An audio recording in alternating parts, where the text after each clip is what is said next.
kæru hlustendur, we are back. Wab Skúli Mó mætir. Já, verið velkomin í þennan fyrsta árseiningaþátt í 3 vikur eða eitthvað. Já. Hvað er ég að bulla það? Shit, ég byrst afsökunar. Þetta skrifast á mig. Já, þessi þáttur skrifast á þig. Það er Já. algjörlega, ég held að það sé, þú, eins og við höfum nefnt áður, þú varst bara of upptekinn við að tína köngla þarna fyrir austan. Eins og kom inn áður. Það var hérna, Ég var það var góður ávöxtur.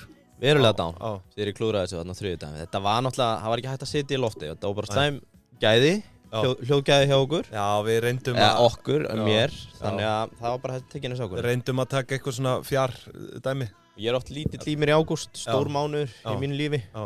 Og ég var virkilega dán þegar þetta kom upp. Já. Og það er svona vatn það sem ég var á Seyðis. Já. Og með tár á Hvammi, Já. geng niður að þessu vatni, gegnum Rifsberjarunna, Kartöflugarðinn, svo Rabarbaragarðinn, kemur svona bekk og svona hálf nökrandi, grátandi, út af því að klúðra þessu. Já, einmitt. Og kemur svona maður upp að mér og hvíslar, Ok. sem var þarna í runna á bakvið mig. Já. Lirfur eiga erfiðast með lífið áður en það er klekjast. Já, þannig að þú ert ekki Og hann var að setja það í samhengi, þetta er útrúlega fallegt á honum, að við erum núna á sem lirfu status, sko. Við eigum eftir að klekjast. Já, Og þetta var okkar erfiðasti tími, minn erfiðasti tími. En ég finn það að við erum að klekjast, með krossbrá náttúrulega hann mætti. Já, eðlilega. Svo fór hann að segja mér að hann hafi fundið upp rauðkál og kartöflumús og Já, þetta er bara einhver nöttari og lét mig hverfa. En við erum á þessum lirfu status núna. Við erum að klekjast. Já, en það er náttúrulega, sko, í þessu fríi mínu, þá hef ég verið að fá mikið að lofi. Já. Ég er náttúrulega búin að vera svona mikið á meðal fólks. Þú ert svolítið fiðrildið í þessu sambandi. Ég á hann land í land. Og svo erum við líka búin að vera að sjá bara gífurlega aukningu inn á Deep Into Pingjan. Já. Deep Into Pingjan, Facebook-hópurinn okkar. Já. Og það virtist vera sem að fólk, sko, það var svona meiri traffík þegar við vorum í fríi heldur en vanalega. Já, það við saknað okkar. Já, fólk var bara svona, hvað, ætli þeir séu búin að setja eitthvað hérna inn og eins og við komum nú fram loksins fer ég inn. Já, við hættum við að hætta, eins og fram hefur komið. Já. Ég var hættur, þú varst hættur, svo hættum við að hætta. Það var bara eins og Bítlandi þegar Harrison labbaði út á æfingu. Það var allt vitlaust hérna. Já. Svo komstu bara aftur með tár á hvarmi og... Já. Nei. En líka sko, við vorum nú svolítið að fylgjast að, ég var hérna fyrir austan og ég upplifði þetta svolítið öðruvísi en þú. Þú ert hérna á djamminu, mölvaðar allar helgar, takk út Petersen og Biffan og hvað þetta allt heitir í dag. Og mölvaðar allar helgar. Umvafin grúppjum og kommentum og athugasemdum. Og meðan ég ligg hérna á Seyðis að lesa bækur og horfa á ASMR-vídeóum mín.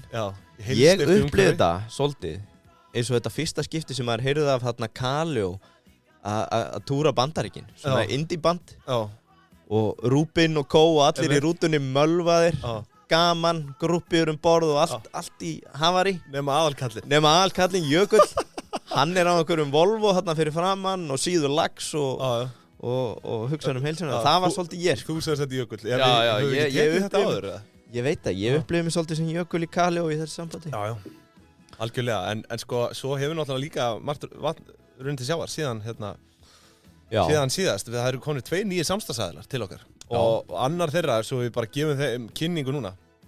Þetta er bara þetta er Sleggja. Já. Og þetta er veitingastæður og þetta er ekki bara einhver veitingastæður. Nei. Þetta er Jómfrúin. Já. Og ég get sagt þér það að þar hafi verið gerðir dílar, sko. Þetta er líklega einn ásælasti svona business lunch staður landsins, sko. Já, þetta er high-end. Já, alveg klálega. Og það er bara oftar en ekki engu líkara en að maður sé bara hreinlega mættur á stjórnarfundsskrás félags þegar maður kemur að inn og svo. Já, sammála því. Svo er það þetta smurbröðin. Já. Maður minn. En það sem er frábært, þetta er alveg á góðu verði þótt þetta sé high-end. Það er aðalega, sko, þetta er svona high-class society sem mætir þarna. Algjörlega. Og í ofanálag. Dönsku áhrifin sterk. Já, dönsku. Þetta er svona hefð yfir þessu. Já. Og hérna, ég ætlaði líka að koma með skúbb. Þetta er besti staðan til að bjóða tengdó. Já. Eða og afa eða svona eldra liði út að borða. Þau elska þetta, sko. Já, glemdi ég að fara eitthvað annað þegar kemur að Jómfrúnni, sko. Já, ég segi það, sko. Þau elska smörrebrauð. Jómfrúin, engri lík. Já, ég er illa peppaður að vera komið við lið. Bestu þakki fyrir samstarfið og bara geggjað að fá þig. Við erum að fara í lunch núna bara á næstu dögum. Það þarf að taka þetta út. Ég komst ekki jólin í fyrra. Nei, já, það var bara við reyndum að bóka. Það var bara Já, það var basically hlegið á okkur að bóka hana í september oktober sko. Ertu að bóka 2024 eða? Það þarf bara að fara að huga að því að bóka á Jómfrúnni. Já, ef þið ætla að ná þessum jólin, þá eru örugglega núna sein, en það verður gaman að kíkja hann í Lunch og við mælum með þessum stað fyrir alla. Og rétt eins og með aðra samstagsæðla, þau munu fá sína sögu útskýrða í þessum þætti. Já, klálega. Því að þetta er sögufrægur staður. Já, algjörlega. En, herru, fyrirtæki dagsins. Nú það risi. Já. Algjör risi á íslenskum fatamerkjamarkaði að minnstakosti. Og þetta að sjálfsögðu 66 gráður norður. Já.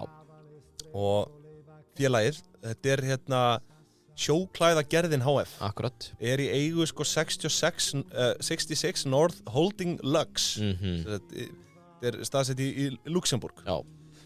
Endanlegir eigendur, eða raunverulegir eigendur, eða hvað sem ég vilja kalla þetta, eru skráð hjónin Bjarney Harðardóttir og Helgi Rúnar Óskarsson. Þau eiga hvort sig 23,97% hlutdeild. Svo mjög óskýrt eignarhaldið á þessu, en við vitum þó að tæpur helmingur í eigu Moose Partners Limited, sem stýrt af fjölskyldunni sem á tískuhúsið Chanel. Já, þetta einhver súkkulaði mús. Já, en restin svo eiginlega óráðin. Ég veit ekki, varst þú með eitthvað, þú ert kannski með einhverja sögu fyrirtækið? Já, ég stökk á það. Já, mátt endilega. Ég skipti sögu fyrirtækisins í 2 parta. Ok. Partur 1 tími hans. Enda stofnandinn hét hans. Já, tími hans. Og partur 2 tími þeirra. Bjarneyjar og Helga Rúnars. Já. Hún sem sagt heiti Bjarney Harðardóttir og hann Helgi Rúnar Óskarsson, hjónin. Já. Sem þú snertir svona lauslega á. Og þau koma inn 2010.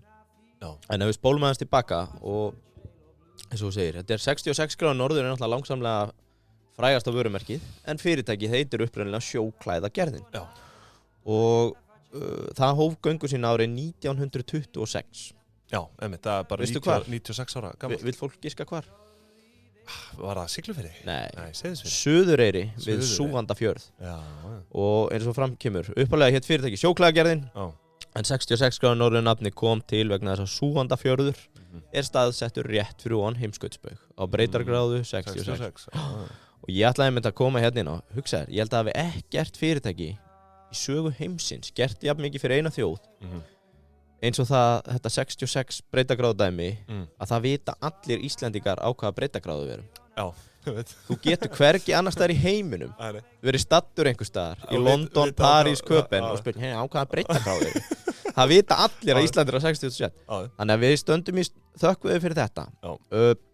Stofnandinn, Hans Kristjánsson, var ungur sjómaður á Suðureyri og það hefur greinilega eitthvað vantað upp á almennilegan búnað þarna á þessu tíma. Því að hann hóf ungur tilraunir heima á sér við gerð sjófatnaðar sem var síðan kostaður af útgerðarmönnum og hann sendur í nám til Noregs. Hældi því? Já, til að læra... Nú ætlað þú að fara að læra til klæðiskeið. Já, akkurat. Við ætlum að borgundi þig. Já. Það skip til Köpenhavn. Já, það basically það. Annað svona dæmi sem að við munum kannski lesa í sögun eftir 100 ár þegar Austri Brugghús var stofnað á Egilsstöðum. Og Friðrik Bjartur bruggari hafði eitthvað verið að leika sér að brugga bjór og svona. Hann var bara sendur á námskeið eitthvað út. Já, svoleiðis. Í boði hvers? Í boði Austra Brugghús, fyllibitnana og fleiri góði. Þannig að, þú veist, ég held eftir 100 ár, þegar við erum að tala um Austra Brugghús, þá munum við minnast Friðriks, hvernig hann var sendur á þetta námskeið að læra að brugga. Heyrðu, aftur að Hans, fer þarna til Noregs, lærir að sníða og framleiða eigin sjófatna og stofnar Sjóklæðagerð Íslands. Eins og það nú alltaf útskýra það, tilgangurinn var náttúrulega bara að búa til klæðina fyrir sjómenn, sem að sjómenn eru glenn þann dag í dag þakkláttir fyrir. Léttiði verkin og gerði tilverur örlítið örgari stendur hérna. Svo í seinni tíð þá byrjaði það að breytast að þetta verður meira hönnun og framleiðsla á tæknilegum útivistabúnaði. Og svo enn síðar það rauninni að sem við tengjum við part 2 ég skauti yfir 100 ára sögu á þessi fljótu bretti að þau gera þetta bara einhver svona household staple, þú veist, hvað rétta orðið yfir það hvernig 66 bara allt. Þetta eru flýsbyssur. Já, bara úlpur, húur, fataflokka bara. Já, og fyrir unga sem aldna. Það eru krakkar í þessu, gamla fólki. Ég ekki viss þau séu með stuttbuxur.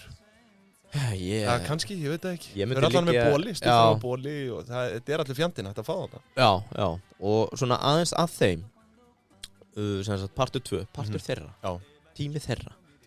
Bjarni og Helgi, þú kemur kannski aðeins inn á það, en ef við tökum bara hérna hvernig ósköpunum dettur þeim að fara í þetta og þá var sem sagt helviti góð frétt að þau kaupa þetta 2010. Var það ekki 2011 samt sem þau kaupa þetta? Já, 2010-11 eitthvað svona, já. Þau seldu húsið sitt til að fjármagna þetta. Já. Voru á leigumarkaði sem fylgir í 7-8 ár. Já. Þetta er alvöru hugsjónafræði. Þau lögðu alltaf við til að stökkva þarna inn. Og svona aðeins þau, ég held að þetta sanni líka ofta frumkvölar geta verið að, þú veist, ímynd okkar af frumkvölum svo að eiga að vera einhver 20 gráður gæi að búa til social media, sko. Að skrifa á gler. Já, eitthvað svoleiðis. En þarna ertu með fólk sem kemur úr atvinnulífinu. Bjarni hafði verið að kenna markaskúrsa, var markastjóri í Íslandsbanka. Já, var hann það, já? Nei, hún. Hún var markastjóri í Íslandsbanka og hafði verið að kenna í HR og eitthvað. Og maður svo sem þekkið þetta alveg, öll dæmi í háskólum á Íslandi af einhverjum erlendum fyrirtækjum. Já. Og það svo oft sem maður tengir ekkert við einhverja prentsmiðu í Wisconsin eða eitthvað í þessu case studies. Og hún tók eftir þessu og fekk þennan áhuga á 66 út af því að hann vantaði íslensk dæmi svona skemmtilegt. Hvað getur við sagt, svona útvistamerki með einhver svona með einhverja sögu líka. Já, sögu og velgengni. Og þannig svona fangaði þetta áhugan, svo einhvern veginn atvikast það að þau ná að kaupa þetta hérna og leggja allt undir. Og þú ferð svo sem betur yfir það, en þau eru á leigumarkaði og veltan hjá þeim hann að tvöfaldast á einhverjum 6 árum. Og já, það sem ég ætla að koma inn á, það er náttúrulega þessar fréttir sem fylgdu hérna í COVID hlutabótaleiðina og eitthvað smá hafari með eignarhaldið.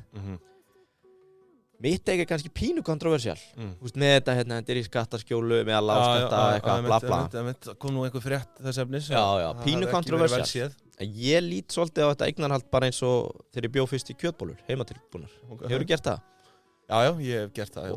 Galdurum við heimatilbúnar kjötbólur er 1 pakki af púrulaukssúpu.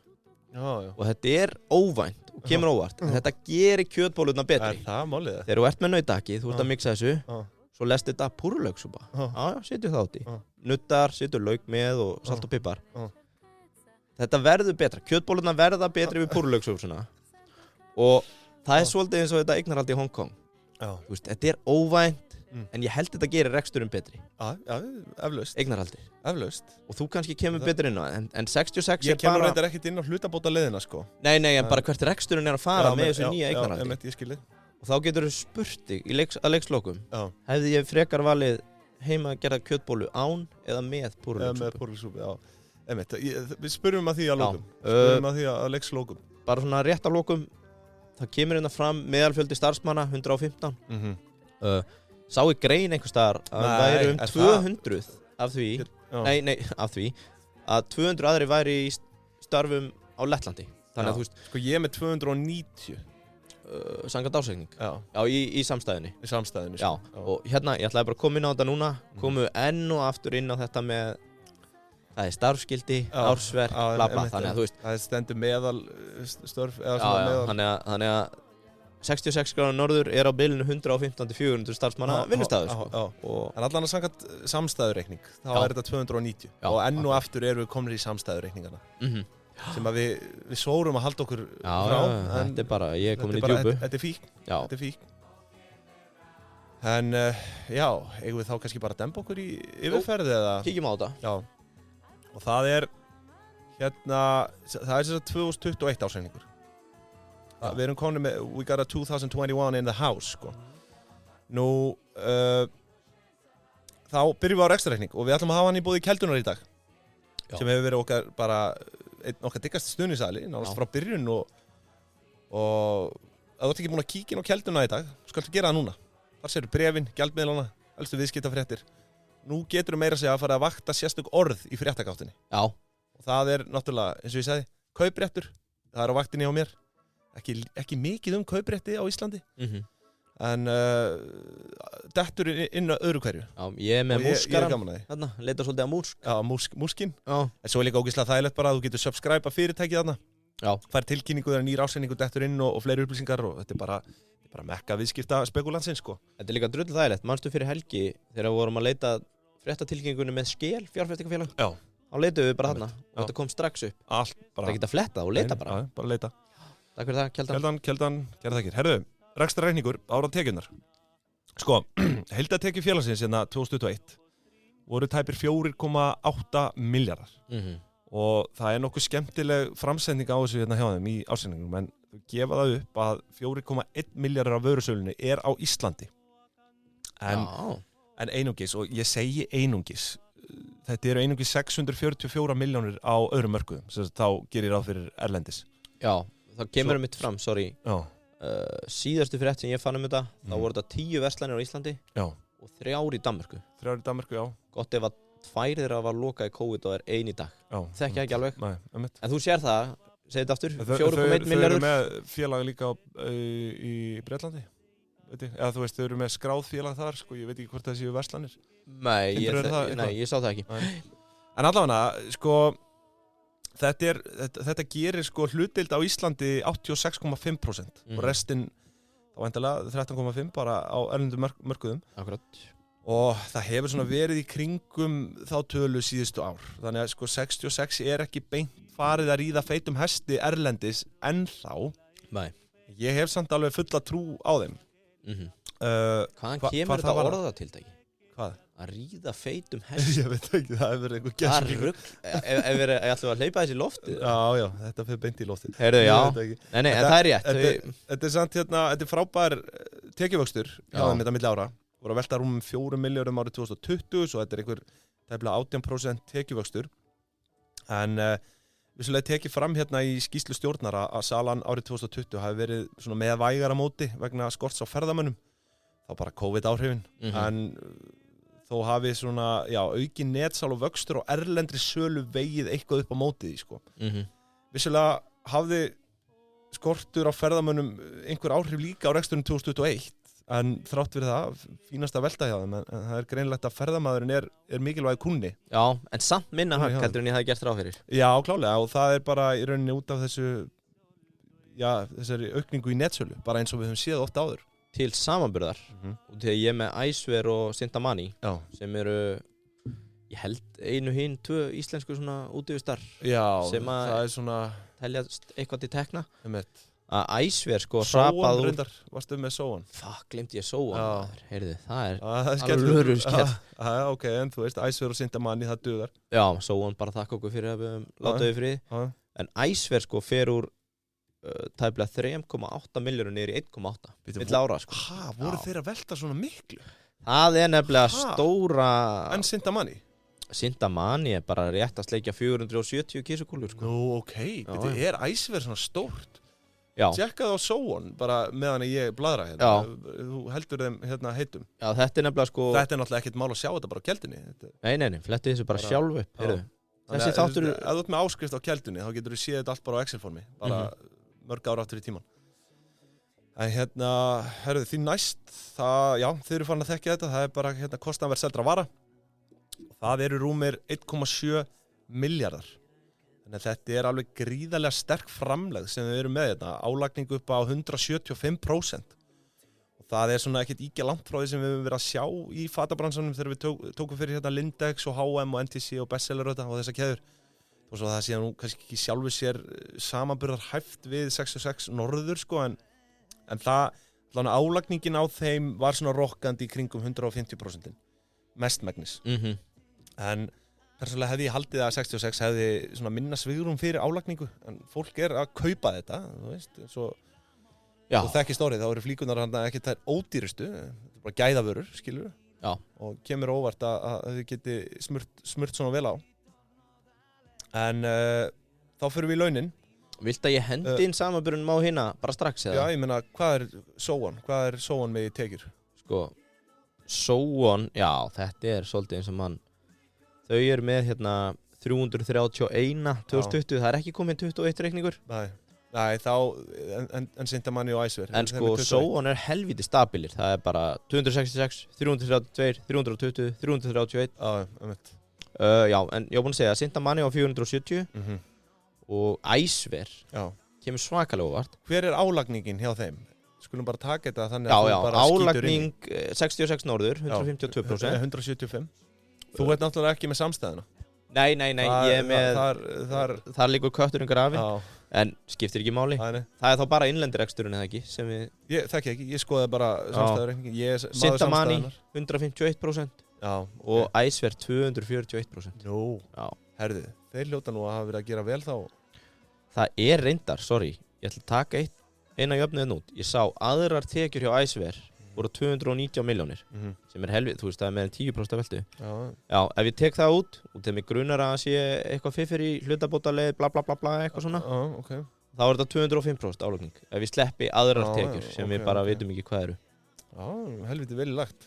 Þetta er ágætis álagning í þessu útvistadóti. Herðu, þá skulum við demba okkur í launin. Laun og launatengd gjöld, samtalstæpur 1,4 milljarðir, sem gerir 29,3% af tekjum félagsins, sem er bara nokkuð vel sloppið, því að þarna starfa, eins og ég segi, 290 mann, samkvæmt samstæðureikning. Og þetta er nefnilega dálítið merkileg stærð hjá 66, vegna þess að ég hef heyrt það út undan mér, og margir aðrir, veit ég, að það séu dæmi að starfsfólk hreinlega bara nulli launatjekkan á fataúttektum. Í alvörunni? Svo eðlilega myndast einhver skekkja í þessum flokki, en af þessum 1,4 milljarðir sem fer í laun og launatengd gjöld, þá fara milljarður og 68 milljónir í hrein laun, sem gerir 307.000 krónur í mánaðarlaun per starfsmann.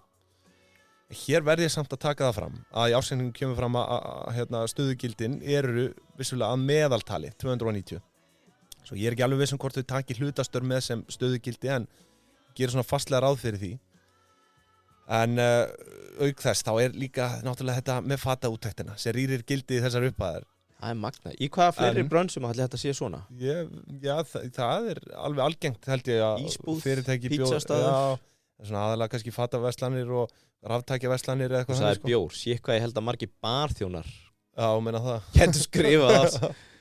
Já, á þess að vera að henda þeirri starfstétt fyrir lestina. En það vill svo skemmtilega til að þau taka sérstaklega fram í ársreikningnum. Launakostnaður færður meðal kostnaðarverðs seldra vara. Í skýringunum. Það eru hvorki meira en minna. Já, þú veist, þetta eru 262 milljónir króna. Og ég áætla sterklega að hér séum bara hreina fataúttekt að ræða. Þú veist, launakostnaður færður meðal kostnaðarverðs seldra vara. Vá, maður. Já. Og nú er þetta kostnaðarverðið á vörunum sem þau selja til starfsmanna. Svo að við margkvöldum þetta við álagninguna sem að ég fann út á hann. Það er að segja 175% pluss og önnur 100% að sjálfsögðu, bara eðlur álagninga reikningur. Þá erum við að tala föt að andveri 720 milljónir króna út úr búðinni, takk fyrir.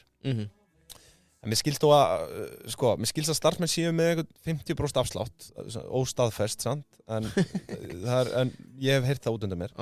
En það þýðir náttúrulega að fyrirtæki er samt sem áður að græða alveg á þessum úttektum starfsmanna. Allavega ef ég gef mér þá forsendu að meðalálagning sé 175% heilt yfir. Þannig að þetta náttúrulega í rauninni getur verið hagkvæmt fyrir fyrirtæki að gera þetta. Þetta náttúrulega lækkar launatengd gjöld og annað skilur, þú veist, og þau eru þannig séð ekki að gefa starfsmönnum vöruna á kostnaðarverði, skilur. Nei, heldur eru þau að hagnast eitthvað á því. Og þetta er að lækka launin sem lækka launatengd gjöldin, og þú veist, þetta er bara mjög þægilegt. Þetta er ágætur sölu kanal. Já, algjörlega. En þú veist, ég meina, það er ekkert sem bannar þetta. Þú veist, það er bara fólk, Einpæling. Já, hvað með það? Heldur þú að gæti síðan einhverju starfsmenn verið að kaupa þetta og flippa það? Já, ég er með grunar að það gæti líka. Ertu með kenningu? Ég er ekki með kenningu, eða þú veist, ég veit ekkert um það. Ég er bara svo að komið fram. En auðvitað hlýtur það einhvern tímann að hafa gerst að einhver taki út bara 3 parkaúlpur, eða hvað heitir þetta, jöklaparka, og selji einhverjum þetta dýrara en þau keyptu það. Það bara hlýtur að vera. Já, það er ágætt pæling, sko. Já, en þú veist, ég er bara leikmaður, ég er bara að kasta fram hugmyndum hérna. Rétt. En nóg að því, en það er kannski verðt að minnast á hennan staðal sem við höfum verið að snerta dálítið á, Cox plus laun. Já. Og kostnaðarverð seldra vara pluss laun, deilt svo með tekjunum. Og hjá 66 er það nokkuð sterkt, þetta er 65,7% og hafa svona verið að malla þar í kring síðustu 7 rekstrarár. En það virðist ekki vera stærsti áhrifavaldurinn í því hvort að þau sé að skila jákvæðri afkomu eða ekki, sko. Nei. Þú veist, hvar þetta COGS-hlutfall liggur, sko. En við komum kannski nánar inn á það eftir. Já. Varst þú með eitthvað? Ég ætlaði bara rétt að stökkva inn. Já. Ég er búinn að slá upp sóan. Já. Takk, Lensvél hjá Keldunni. Varst ekki lengi að því, maður? Nei, Lensarinn, hann lóðsaði mig inn. Já. Bara til að henda þeim upp, ég sagði, þeir eru með 331 í veltu. Bara til að catch up. Álagningin er 103% þar. 103 þar. Þannig að það er í rauninni ódýrasta versla í sóan með þetta. Viltu að ég dreipi á okkur öðru? Já, það var hitt. Cox plus laun. Sko, þetta er pínvis. Ég er líka komið með samstæðina hjá 66. Það brenglaði nú svo sem ekkert miklu, sko. Nei. En þetta er rétt hjá þér, 66% Cox plus laun. Já. Ég hef heimildi fyrir því að þeir haldi Cox plus laun alltaf í 66% út af 66 frá norður. Þess vegna er ekkert að marka aðra tölur. Nei, þetta er alltaf bara. Nei, létta en matter. þau hafa verið svona, eins og ég segi, bara að malla í kringum það. Já. Það er kannski eitthvað markmið hjá þeim. Það sem ég ætla að skjóta inn er að Sóan er 66% líka. Ok, já. Sækja greinilega í reynslubanka 66. Skemmtilegt. Það er ekki góður svona. Sintamani er 55 og Æsver 61. Þannig að þau eru svolítið að toppa þetta. Já, 55, já, það er nú nokkuð sterkt. Já. En allavega, þetta er skemmtilegt og þetta er svona þessi stuðl það er oft talað um hann í svona milli bransa til að sko, ef þú ferði yfir eitthvað X Cox plus laun, þá ertu aldrei að fara að skila hagnað. Nei, þetta er líka svo gott upp á samanburðin því að það er allir með sömu hráefniskaupin inn. Já.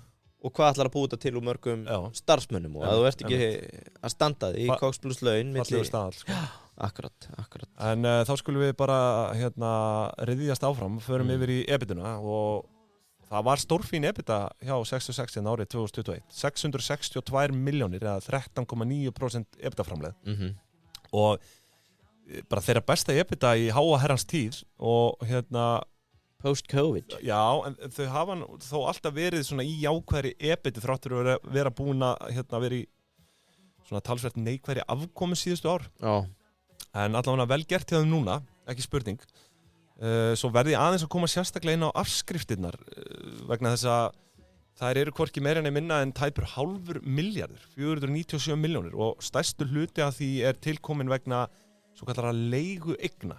Já. Það eru 330 milljónir af afskriftunum og þessar leigueignir eru í raun bara þetta er núvirt framtíðar greiðsluflæði á leigugreiðslum til 66. Já. En ekki fasteign í sjálfu sér, sko. Nei. Þetta er svona stærð sem að við höfum ekki séð mikið af þessu. Nei, sko, ég fann einhvers staðar skýring á þessu. Já. Það sem að kom fram að þau voru að breyta einhvern reikningsstaðal. Já. 1 eða 2 árum. Já, einmitt, fór í þarna ESR held ég að þetta heiti. Hann sagði að þetta hefur ekkert með afkomu rekstursins að gera. Nei. En þetta er bókhalds.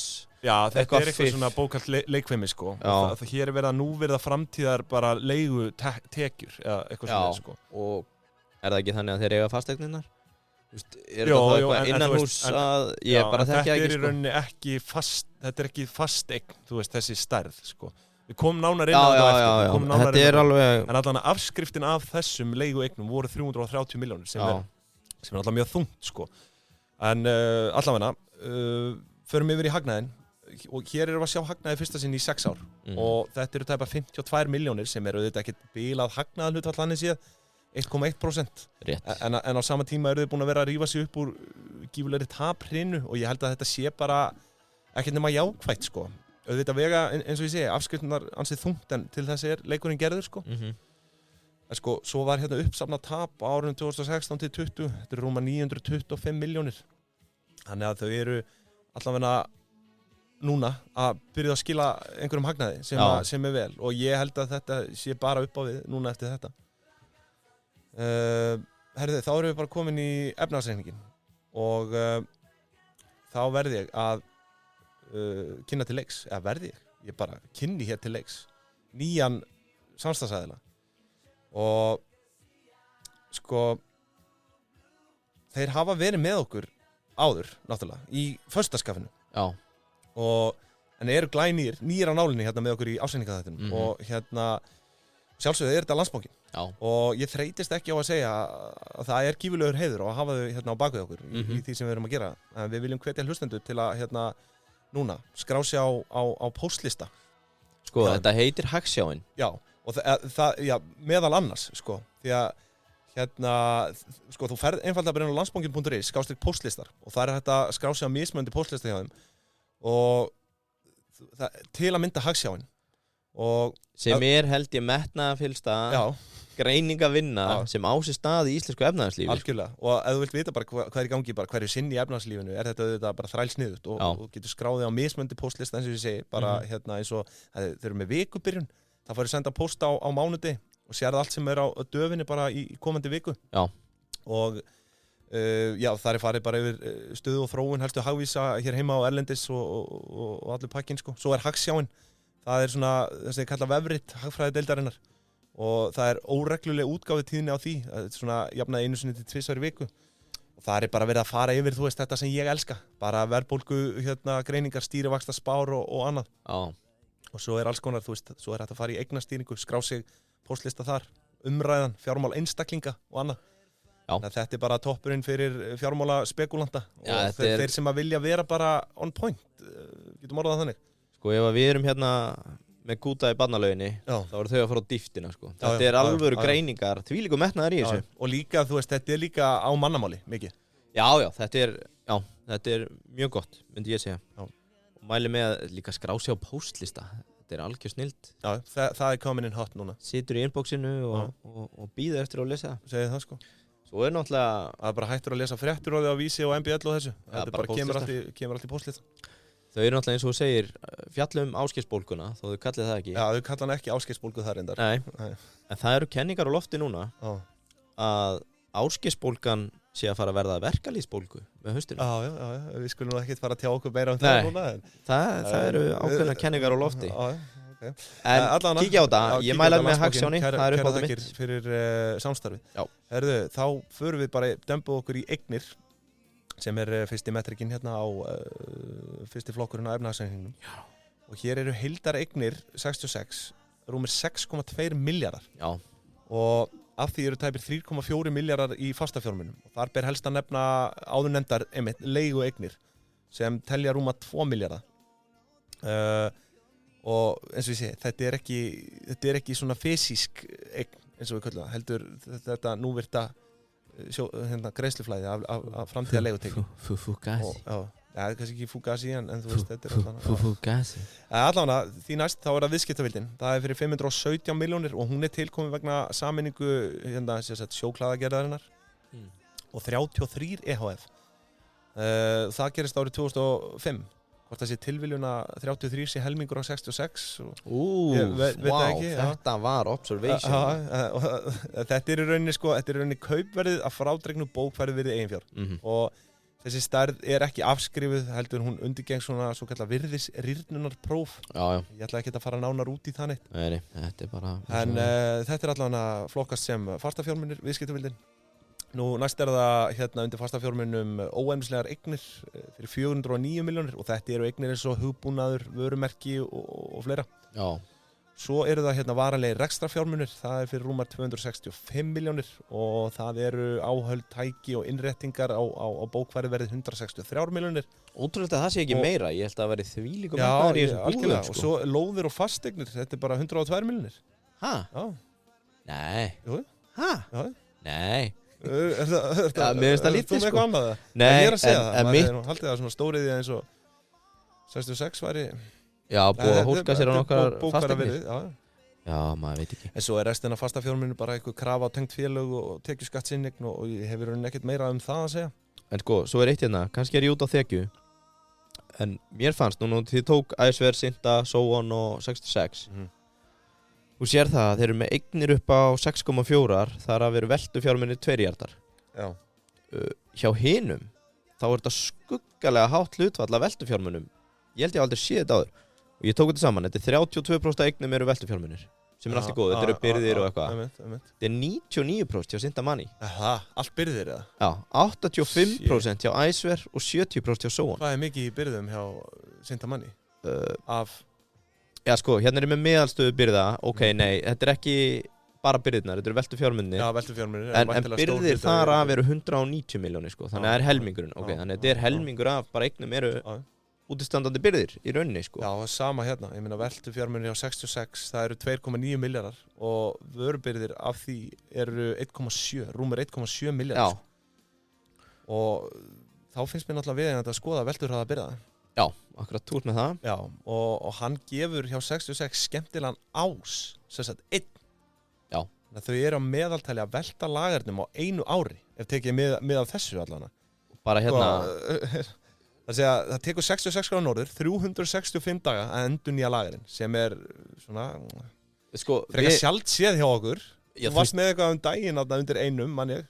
Já, var ekki líf og... Nei, það var hérna Ólafi og Óliver sem að þú vildi bara leggja einelt í þeim þætti. Nú, já, ok. Hérna, hún var með 400 daga eða eitthvað greið. Þú hlóst og hlóst. Nei, hættu þessu. En sko, meðan við stærð fyrirtækisins, er þetta ekki svolítið látt eða? Jú, en þau eru náttúrulega alltaf með stappað outlet þarna líka sko. Já, þú veist, það er að blandast inn í margt þarna. Það er að blandast framleiðsla, erlendis frá, retail, outlet eins og þú segir. En þú veist, auðvitað er þetta bara meðaltalsstærð, skilur, meðal við meðalstöðu byrða. En þetta er helviti hátt meðaltal bundið í byrðum. Já. Sem gæti verið í cash. Já, það er hárrétt hjá þér. Og sko, en það virðist, eins og ég segi, taka einhver tíma að ná þessu út. Já, svo er það reyndar annað. Einn helsta gagnrýnin á, hvað getum við sagt, fatamarkaðin eða bara, þú veist, Söru, H&M, allt þetta dæmi, þetta er fast fashion, það er alltaf gerast svo hratt. Getur verið að þetta sé bara ángi af slow fashion. Já, ég meina, þetta er klálega það, þetta eru föt sem endast líka og þú veist, þetta eru gæða vörur. Og sko, herri velturhraði byrða hér myndi bara því að herra kolumnspor og meira bröl og svínari. Við ætlum kannski bara að rósa þeim. Já, ég ætla að segja að vera með einn og bara vera standard. Út frá kapitalískum sjónarmiðum, þá er þetta kannski ekkert sérstaklega svona, hvað segir maður? Nei, sko, ef þetta væri á markaði, þá væri örugglega einhverjir, heyrðu! Já, ég er að segja það, skilur.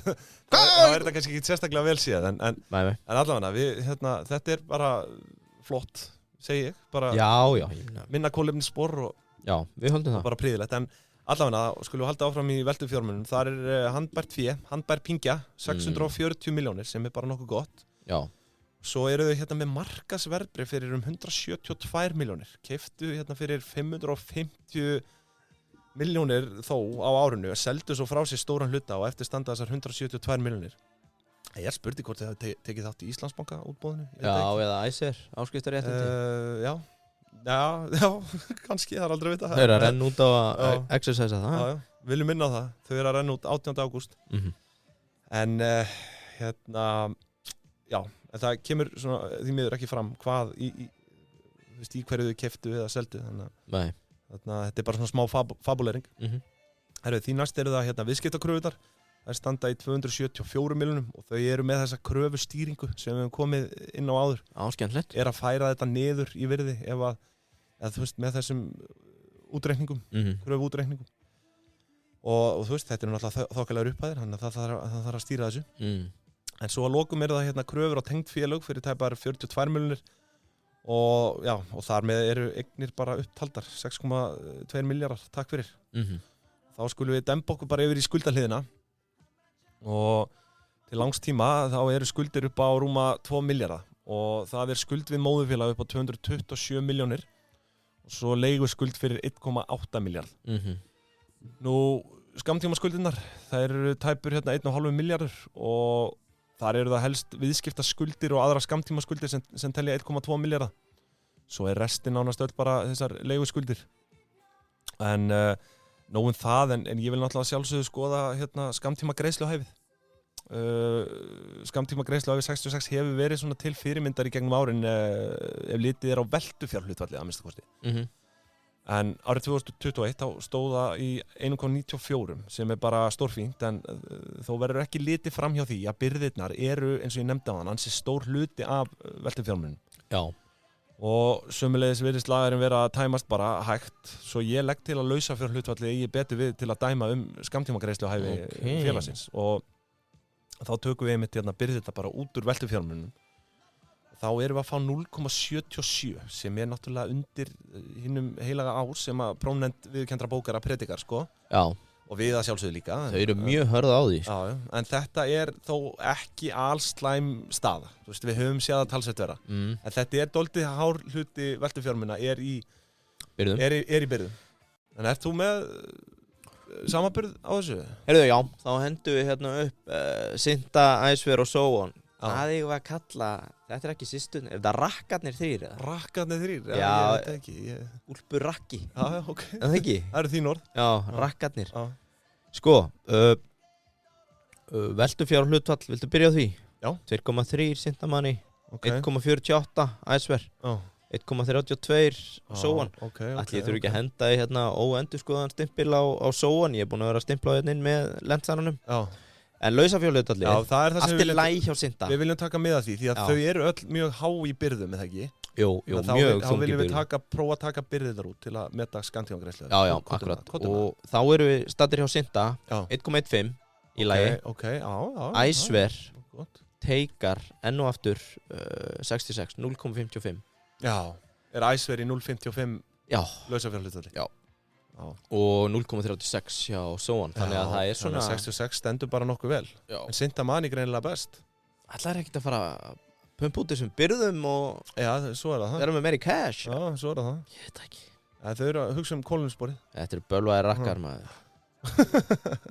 Það allavega, skemmtilegt. Svo við klárum skuldirnar. Þær eru samtals hérna 3,5 milljarður sem gerir skuldahlutfall upp á 56,5%.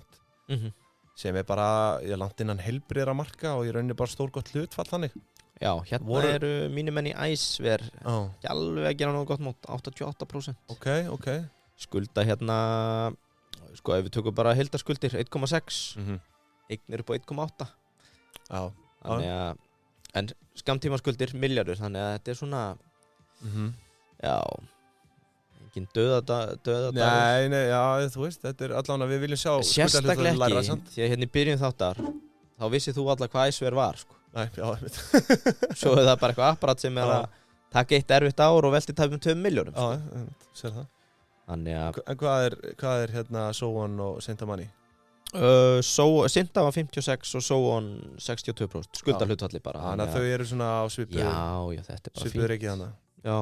En svo sko, málið að sko 66 var komið í bölvað basl með skuldahlutfalli, en árið 2017 þá voru þau í tæplega 96% skuldahlutfalli. Það ekki þá sem kass út? Jú, svo fenguðu þessa hlutafjárinsbyttingu upp á 3,2 milljarða árið 2018 þegar Chanel gengið þarna Moose Partners Limited keypti tæpan helmingshlut. Já, á hvað segir þau?